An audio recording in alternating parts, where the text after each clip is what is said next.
Hi folks, and welcome back. This video is all about my emergency bag.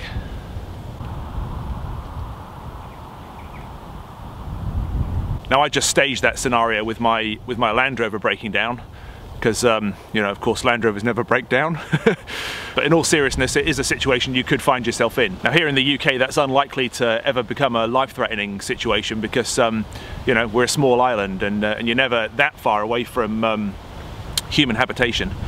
You know, even in the most remote parts of the UK, you know, you could probably reach a house or a building within sort of 2 or 3 hours walk. But for some of you in other parts of the world, that might take days for you to reach help. But there is a situation where even here in the UK, you might find yourself in trouble, and that's during winter. It seems more and more frequently that we get a little bit of snow here in this country, and everything comes to a grinding halt.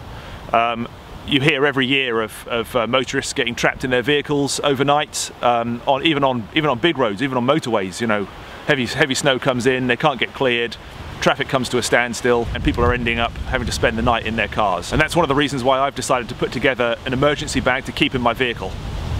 So here it is, and in this bag I have everything that I think I'd need to get through a night if I was stuck in my vehicle or if I was stuck outdoors. And it wasn't planned and I didn't have any other gear with me. You know, this hopefully should see me out of a muddle or get me home. So these bags have different names depending on where you are in the world or what you like to call them. I call this my emergency bag because that's what it's for an emergency.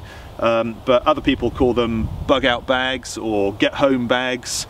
But whatever you call it, you know, it's basically the same thing. The bag I've chosen to put everything in is a Caramore Covert 32.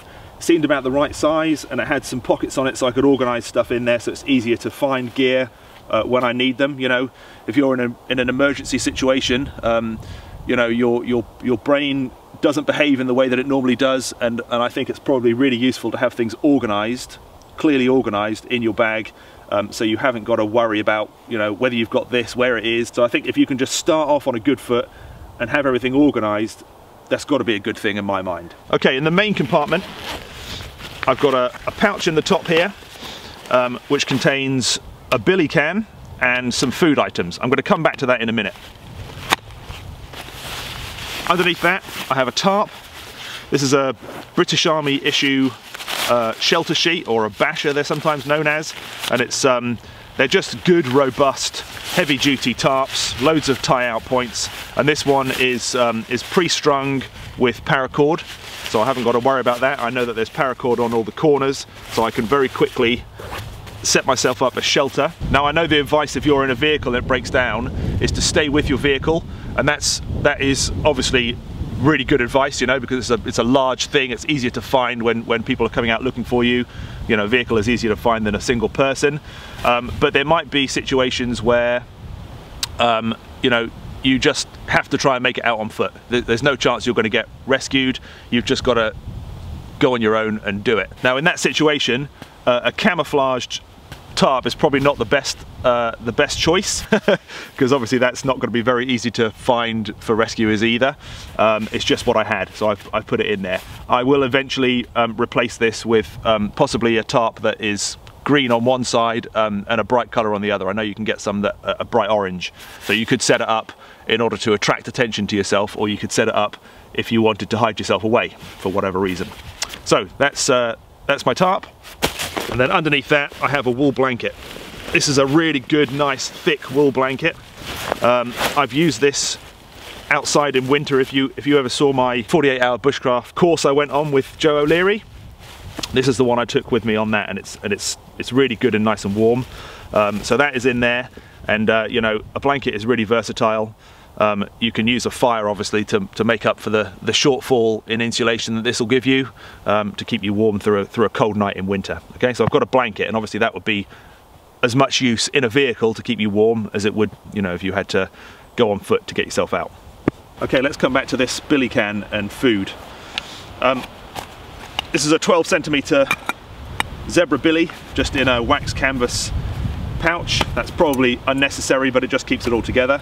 And it's got a lid and it's got a bail arm, so you could hang that up over a fire, not only for cooking, but more importantly for making water safe to drink. You know, you might end up having to get water out of streams, puddles, whatever. I have another item in the bag which I'll show you in a minute, which is going to help with that.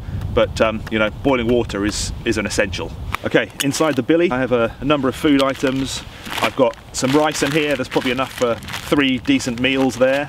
I've got a couple of stock pots.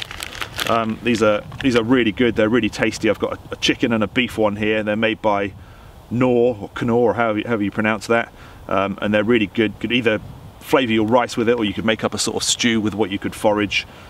Really nice. They've got lots of salts and good things in them, just to kind of keep you going and make what you're eating taste a bit better. I've got a cup of soup here. This is one with noodles in it, and you know, these are obviously dead easy to make up. You just need boiling water. You've got your billy, so you can do that. I've got some beef jerky in there, good source of protein. I've got a couple of pouches of porridge oats, so you've got the means to make a couple of breakfasts. Again, good slow release carbohydrate, so should keep you going. I've got some Romney's Kendal mint cake. Now this stuff is is pretty vile to eat on its own, but it's basically pure sugar, so it's really good. You know, energy. If your energy levels have dropped and you need a boost to keep you going, you know, this stuff is pretty good. I've got a couple of hot chocolates. And obviously you can make other hot drinks, you can make various teas from things that you could forage, but there are a couple of hot chocolates for that sugar fix as well. And there's a tin of mackerel fillets in oil, which you could obviously make up something with your rice. Now this is just what I've chosen to put in here. This would keep me going for 2 or 3 days at least. You know, I could obviously stretch it out a lot longer if I foraged for more food to supplement it. But you know, that's a good start. Then on the inside of this pack, there are some handy pockets. There's a zip pocket here and some on the outside. So in the front here, I've got a Sharpie pen, a permanent pen. You know, you need to have a means of leaving a note, perhaps. In the situation I gave you at the beginning, in that scenario, I'd be leaving my vehicle, and if that was the case, I'd certainly leave a note in my vehicle saying when I'd broken down, when I'd left, which direction I'd gone in, you know, details like that. So a pen. I've also got a pencil here, because you can't always rely on a pen. Pens dry out, they stop working. So I've got a pencil here, which obviously I can sharpen. Around the pencil I've got a load of duct tape. There's probably about, I don't know, 2 foot of duct tape, I suppose, wrapped around there. Duct tapes are always useful. You know, there's no end of you know, repair jobs you can do with duct tape, and well, you name it. And obviously you can tear that into thinner strips, so it goes even further, yeah? So duct tape and pencil. On this side here I've got a fire steel on a little lanyard on a clip there, so it doesn't get lost. And then I've also got a cheap sort of Swiss Army style pocket knife here. Now, I don't normally carry one of these, but I think in an emergency situation it could be useful. There's all sorts of different tools on here. You know, that might help. Scissors in particular. Scissors are probably the most useful tool on one of these, I think. But you know, there's little screwdrivers and you know, all sorts of bits and pieces. So that will probably be useful in an emergency situation. So that's why it's in there. In the zipped pocket, I've got a torch, head torch. I've also got some matches. These are your lifeboat matches. You know, your storm matches.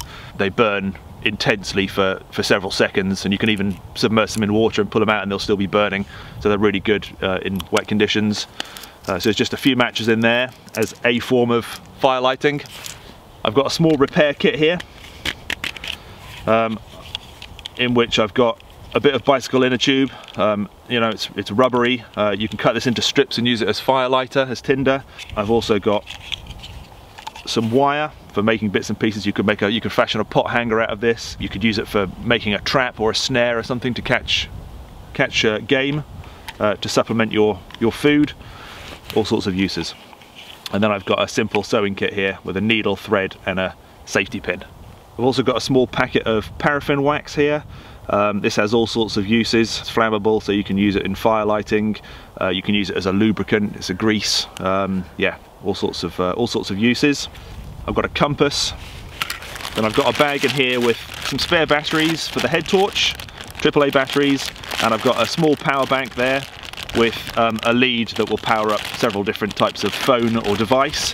And obviously your mobile phone is a really useful tool in an emergency. It has GPS on it. It's it's a phone, so it's a means of communicating. But you know, a flat phone is no good. So I think just having a way of charging up your phone is a good thing to have in your emergency bag. But you just need to make sure it's charged, you know, periodically take it out, charge it up, make sure it's fully charged. The next thing I've got in here is a notebook. This is a waterproof notebook, which I think is really important. There's actually another pencil on there as well. But being able to leave a note for potential rescuers, you know, really important. You also might need to take note of things as you're going along. Yeah, really useful. You could obviously use that as Tinder as well, because you know it's paper. And then the last thing I've got in here are a couple of Ziploc bags. These are large Ziplocs, really useful. You can use them for storing things, you can use them for carrying things, collecting water. You can put them over your feet if you had to cross over a really boggy, wet bit of ground. You can use them as emergency gloves. Yeah, loads of different uses. Really a good idea to have a couple of bags in there, I think. Okay, down the back of the bag we've got another pouch here. I keep a couple of other things in here. Firstly, a buff. Obviously you can use that as a sunshade, you can use it as a hat, you can use it as a neck warmer, lots of uses, really useful garment. So I keep that in there just as an emergency hat, basically, in case it's cold and I haven't got a hat with me. And then in the bottom I've got a knife. I've just got a cheap Mora companion in there. Now, because I'm here in the UK and we have really strict knife laws here, I think I would have a lot of explaining to do if the police stopped me, found this bag in my vehicle and found this in my bag. To stay on the right side of the law here in the UK, it would probably be better to have a folding knife in there that complies with current UK knife laws. However, you know, in an emergency situation, if I found myself out and I had to prepare firewood, for example, you know, a folding knife probably just isn't going to cut the mustard.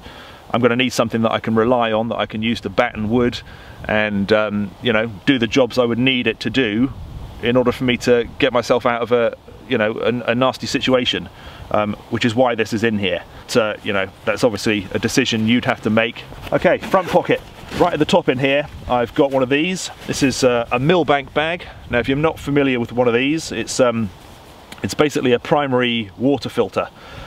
You wet this out, you fill it up with water right to the top, you hang it up from somewhere and let the water drain down to this line here, and once it has done, you can collect water that drips off the bottom. It just filters through the canvas and it takes all the sediment out of the water. It doesn't purify the water, all it does is remove the sediment.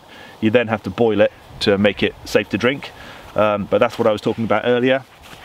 That, in conjunction with my billy can, would be a means of making water safe to drink. And the rest of that pocket is taken up with first aid items. So I have a couple of dressings. I have a large ambulance dressing.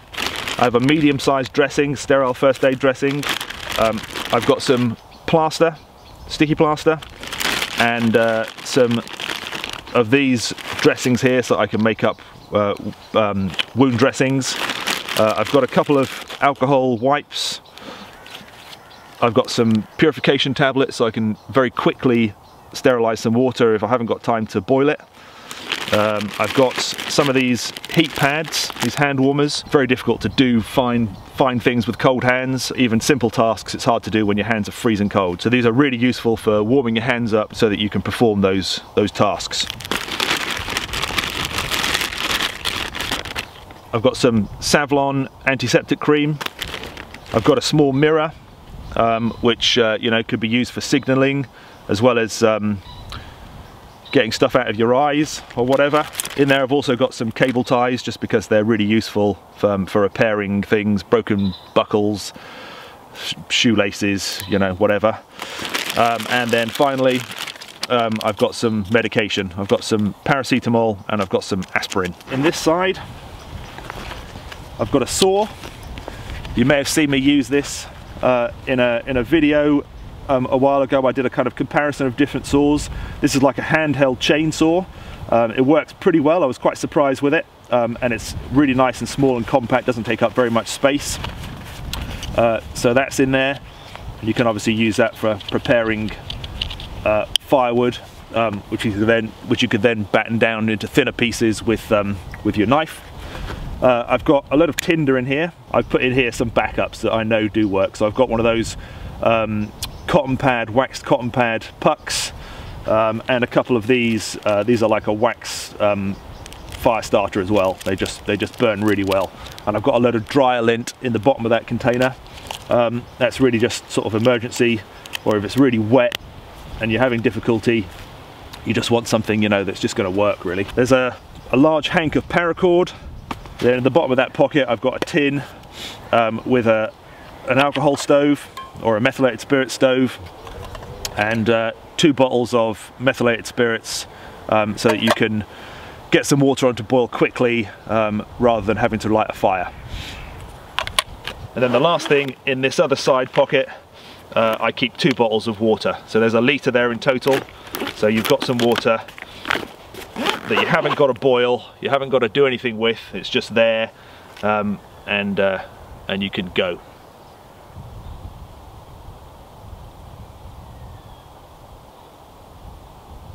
So there you go. Those are the things I put together in my emergency bag, and hopefully they're items that would help me out if ever I found myself in an emergency or in a situation where I couldn't get help straight away, or if the zombies come. Take care, and I'll see you soon.